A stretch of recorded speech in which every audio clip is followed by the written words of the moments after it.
नमस्कार दोस्तों, my exam practice में आप सभी लोगों का बहुत बहुत स्वागत है। इस समय आप लोग टेट की 30 क्वेश्चन जो संस्कृत के हैं ये प्रश्नोत्तरी आपकी चलाई जा रही है, जिसमें आपको टेट, सी टेट और जो यस टेट के विद्यार्थी हैं सब के लिए ये लाभदायक है। तो इसीलिए बिना स्किप किए इसको देखते रहिए। तो देखिएगा आज का पहला क्वेश्चन, गंगोदकम का संधि विच्छेद है।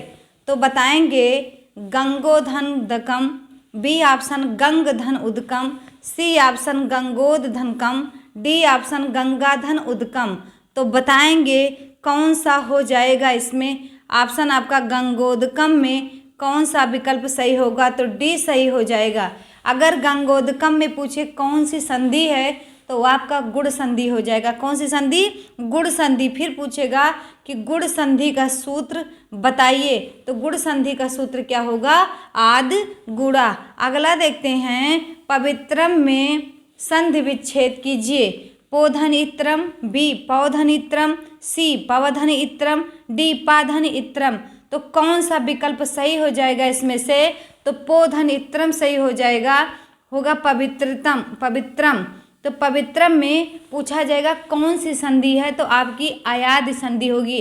अयाद संधि का सूत्र बताइए, तो क्या होता है? एचो अयवा यावा होता है। क्या होता है? एचो अयवा यावा होता है। अगला देखते हैं, निम्नांकित में अरविंदम शब्द का पर्याय है। नीरम होगा, बी गगनम होगा, सी वायु होगा, डी आपका कमलम होगा। तो अरविंदम का मतलब होता है कमलम, डी विकल्प आपका सही हो जाएगा।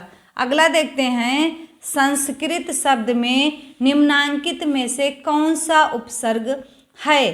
तो बताएंगे कौन सा उपसर्ग? समूह। कौन सा उपसर्ग होगा? समूह।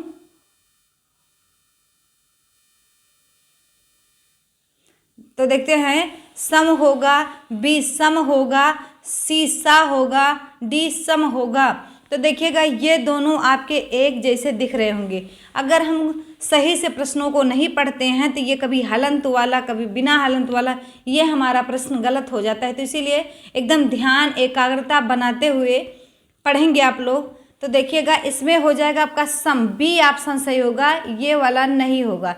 इस सम का मतलब होता है भली प्रकार से, इस सम का मतलब होता है डी वाले सम का, तो समान होता है। अगला क्वेश्चन देखेंगे, आदि में जुड़ने वाले तथा अर्थ परिवर्तन करने वाले शब्दांश को क्या कहते हैं?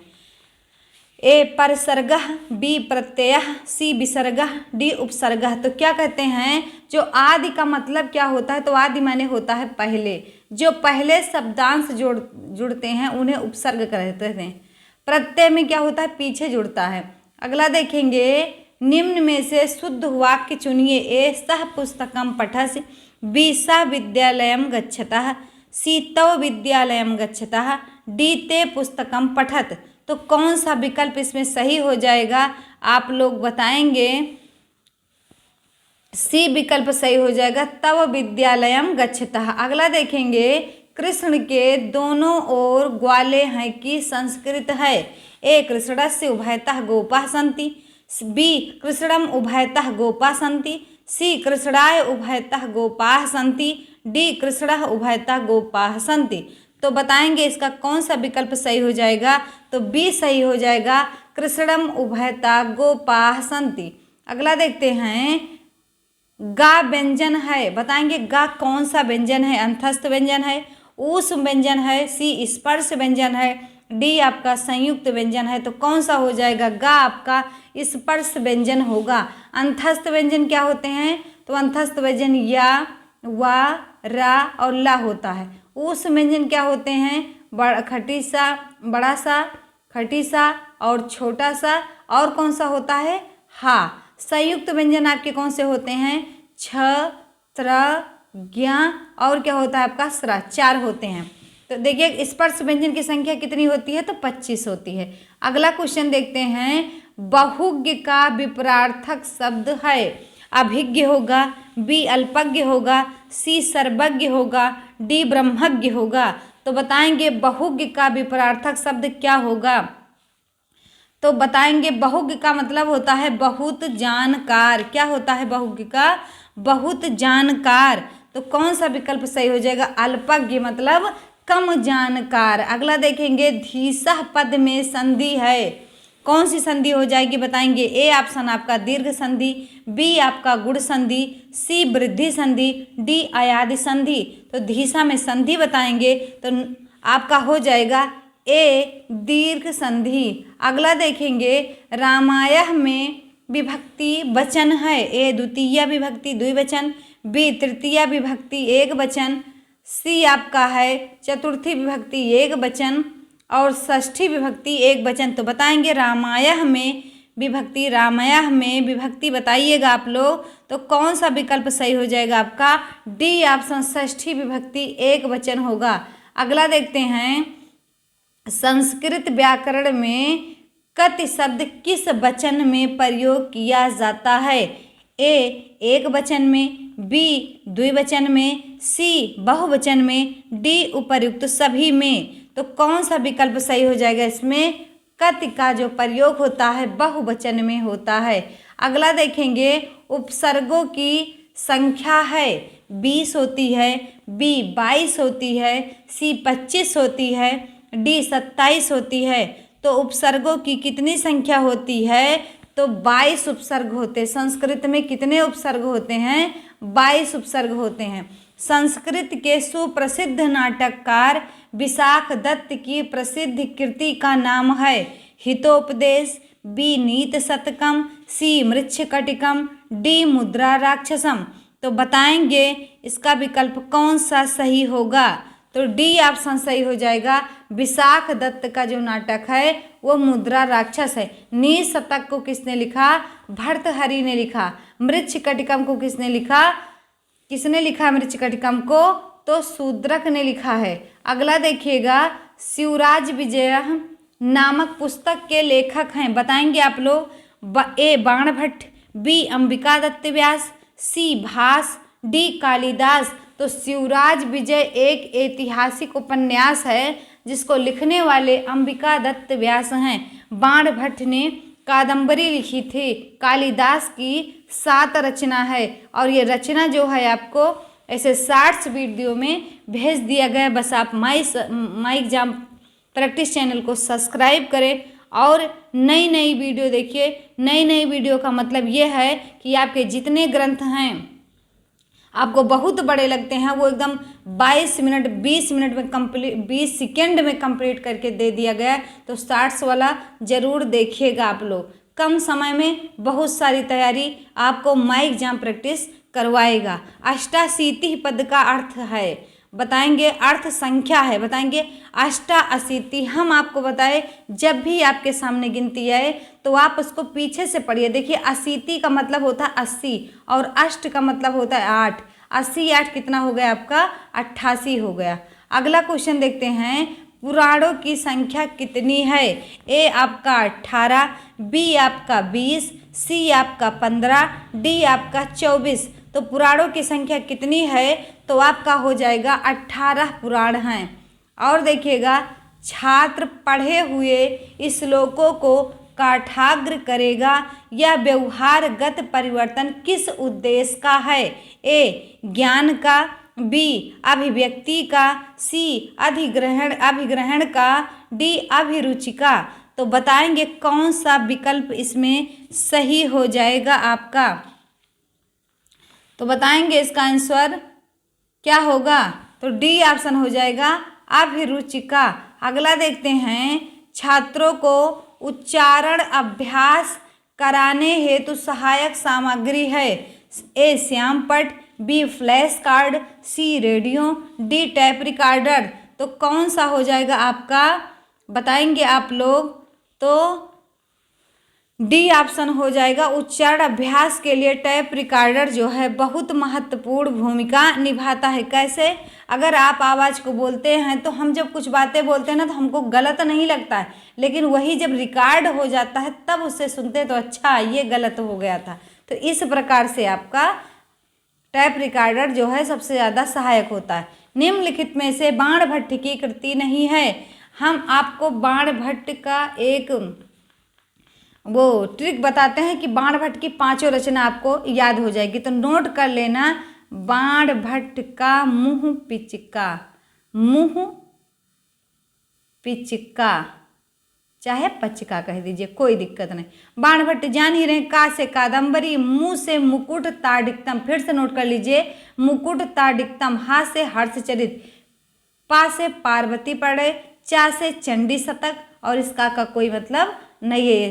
फिर से लिख लीजिएगा, का से कादम्बरी, मुँह से मुकुट ताडिक्तम, हा से हर्षचरित, पा से पार्वती पड़े, चा से चंडी शतक। अगला देखेंगे, पहले उदाहरण किए जाएं, बाद में नियम, यह शिक्षण सूत्र है। ए अनुभव से तर्क की ओर, बी विशेष से सामान्य की ओर, सी पूर्ण से अंश की ओर, और डी आपका सरल से कठिन की ओर।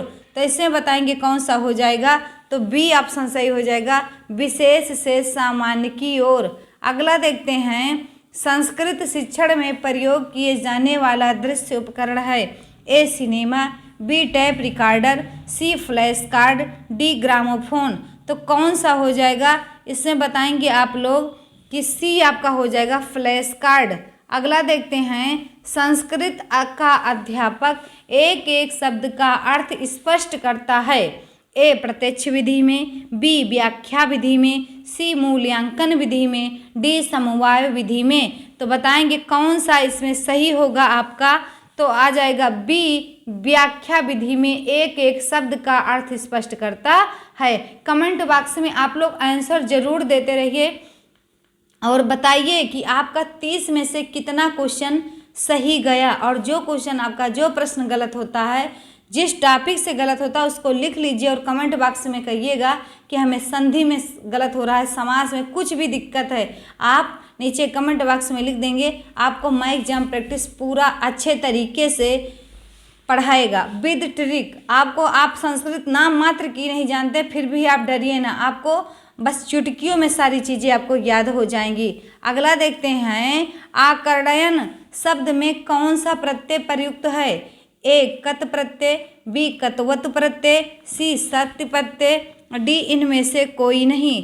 तो बताएंगे इसमें कौन सा हो जाएगा, तो सी हो जाएगा सत्य प्रत्यय। अगला देखना, किराता अर्जुनियम के प्रथम सर्ग में प्रयुक्त प्रमुख छंद है। ए अनुष्टुप, बी जगति, सी वंशस्थ, डी उपजाति। तो आपका कौन सा संधि हो जाएगा, वो सॉरी छंद हो जाएगा, तो वंशस्थ हो जाएगा। अगला देखते हैं, अक प्रत्याहार के अंतर्गत कौन कौन से वर्ड आते हैं।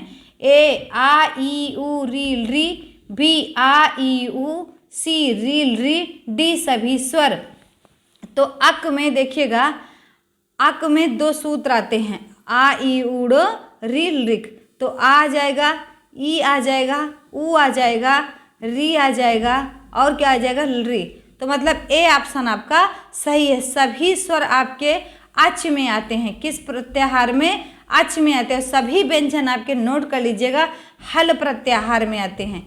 अगला क्वेश्चन देखते हैं, स्पर्श व्यंजनों के वर्ग हैं कितने, स्पर्श व्यंजनों को कितने वर्गों में बांटा गया है। 2 वर्गों में, 5 वर्गों में, 4 वर्गों में, 3 वर्गों में, तो 5 वर्गों में। ये वर्ग कौन कौन से हैं, का, च, ट, ता, पा, ये आपके सही हैं। अगला देखना, सर्वे भवन्तु सुखिनः किस प्रकार का वाक्य है। ए संकेतवाचक, बी विस्मयादिबोधक, सी प्रश्नवाचक, डी इच्छावाचक। तो कौन सा सही हो जाएगा आपका, तो ये आपका डी ऑप्शन सही हो जाएगा, इच्छावाचक। अगला देखेंगे, आदि सिंह स्था साम कर्म सूत्र संबंधित है। तो इसको कारक का एक टॉपिक पढ़ाया जाएगा जिसमें आपको सूत्र जो है इसे गा गा के पूरा रटा दिया जाएगा। तो आदि सिंह स्था सम कर्म द्वितीया, इसमें कौन सा हो जाएगा, तो द्वितीय विभक्ति हो जाएगी। अगला देखते हैं, निम्नलिखित वर्णों में, ये इस सेशन का लास्ट क्वेश्चन है और इसको ध्यानपूर्वक पढ़िएगा। कमेंट बॉक्स में ज़रूर लिखिएगा वीडियो कैसी लगी और आप कितना क्वेश्चन कर पाए। निम्नलिखित वर्णों में से किस वर्ण का उच्चारण स्थान दंतोष्ठ है। तो बताएंगे, ए वा का, बी माँ का, सी पा का, डी का। तो बताएंगे कौन सा विकल्प आपका सही होगा। तो इसमें आपका सही हो जाएगा ए वकारस दंत ओष्ठौ, माँ का क्या हो जाएगा उच्चारण स्थान, तो माँ का होगा उपपद्मनीय नाम क्या होता है ओष्ठौ, ये क्या होगा ओष्ठ से, और ये क्या होता है होंठ से, ये क्या होता है का उच्चारण स्थान क्या होता है कंठ। तो मिलते हैं अगली वीडियो में, तब तक के लिए जय हिंद जय भारत। वीडियो को सब्सक्राइब शेयर जरूर करिएगा।